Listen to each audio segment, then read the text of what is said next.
সোমবার 23শে জুন বিশ্ব এবং বাংলাদেশের সংবাদ নিয়ে চলে আসলাম আপনাদের মাঝে। আজকের পত্রিকার হেডলাইন হচ্ছে মার্কিন হামলা শান্তি নিরাপত্তার হুমকি। ইরানে মার্কিন হামলার বিষয়ে জাতিসংঘ মহাসচিব আন্তোনিও গুতেরেস এক বিবৃতিতে বলেছেন, মধ্যপ্রাচ্য সংঘাতের ঝুঁকি। ইরানের পারমাণবিক স্থাপনার উপর যুক্তরাষ্ট্রের হামলার তীব্র নিন্দা জানিয়েছেন রাশিয়া। নির্বাচনের তারিখ নিয়ে স্বস্তি। বিএনপি স্থায়ী কমিটির সদস্য আমির খসরু মাহমুদ চৌধুরী বলেছেন, আগামী বছরের ফেব্রুয়ারিতে নির্বাচনের তারিখ নিয়ে সবার মধ্যে স্বস্তি ফিরেছে। জামাত-এর আমির জাপানের রাষ্ট্রদূত সৌজন্য সাক্ষাৎ। ওয়াল আউট যুদ্ধের মহাবিপদ সংকেত।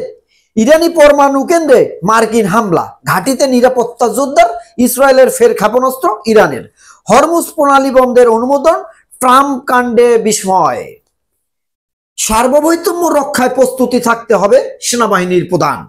বাংলাদেশ সেনাবাহিনীর প্রধান জেনারেল ওয়াকারুজ্জামান কর্মমধ্যম চ্যালেঞ্জ মোকাবিলায় নৌবাহিনীর নবীন কর্মকর্তাদের দেশপ্রেম ও কর্তব্যনিষ্ঠার সঙ্গে নিরসভাবে দায়িত্ব পালনের আহ্বান জানিয়েছেন। সততা, সঠিক নেতৃত্ব, আত্মত্যাগের মন্ত্রে বলিয়ান হয়ে দেশের সার্বভৌম রক্ষায় তিনি নবীন কর্মকর্তাদের সদা প্রস্তুত থাকারও নির্দেশ দেন। যুদ্ধের চিন্তায় দেশে ব্যবসায়ীরা।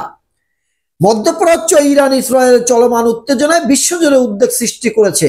এরই মধ্যে গতকাল যুক্তরাষ্ট্র ইরানের পারমাণবিক স্থাপনগুলোয় বোমা হামলা চালিয়ে বদলে দিয়েছে পরিস্থিতির গতিপথ। হুমকিতে জ্বালানি নিরাপত্তা। কুইক রেন্টাল, বিপুল সোনার ডিম পাড়া হাঁস, শাপলা সহ 3 প্রতীক চেয়ে নিবন্ধন আবেদন এনসিপির। প্রধানমন্ত্রীর মেয়াদ নিয়ে ভিন্ন মত, সর্বোচ্চ 10 বছরের পক্ষে জামাত, এনসিপি দ্বিমত বিএনপির এলডিপির। প্রধান বিচারপতি, কার্যকর সাংবিধান দায়িত্ব পালন করছে বিচার বিভাগ। বিএনপির মামলায় আসামি হাসিনা, 3 সিইসি সহ 24। সাবেক সিইসি নুরুল গ্রেপ্তার, জুতার মালা। ভিন্ন আবহে বাজেট পাস, কালো টাকা সাদা করার বিধান বাতিল। একদিনের 7 বিক্ষোভ, আন্দোলনের অচল সরকারি দপ্তর, শিক্ষক শিক্ষার্থীর মিছিলে জলকামান। পথিক সচিবালয় হলে স্বায়ত্তশাসন নিশ্চিত হবে বিচার বিভাগ। ইলিশ কমছে যে কারণে, রূপালী সম্পদের খনি হালদা। ইরানে হামলায় নিন্দা ও উদ্বেগ বাংলাদেশের। ইরানের পারমাণবিক স্থাপনাগুলোয় সাম্প্রতিক হামলার ঘটনায় গভীর উদ্বেগ প্রকাশ করেছে বাংলাদেশ। গতকাল এক বিবৃতিতে এই ঘটনায় নিন্দা জানিয়ে পররাষ্ট্র মন্ত্রণালয় বলছে, এই ধরনের পরিস্থিতিতে ইতিমধ্যে নাজুক একটি অঞ্চলের স্থিতিশীলতা আরো বিঘ্নিত করার ঝুঁকি তৈরি করে এবং আন্তর্জাতিক শান্তি ও নিরাপত্তার প্রতি হুমকি স্বরূপ। দেশে ডেঙ্গুতে আরো একজনের মৃত্যু, করোনায় আরো 5 জনের মৃত্যু।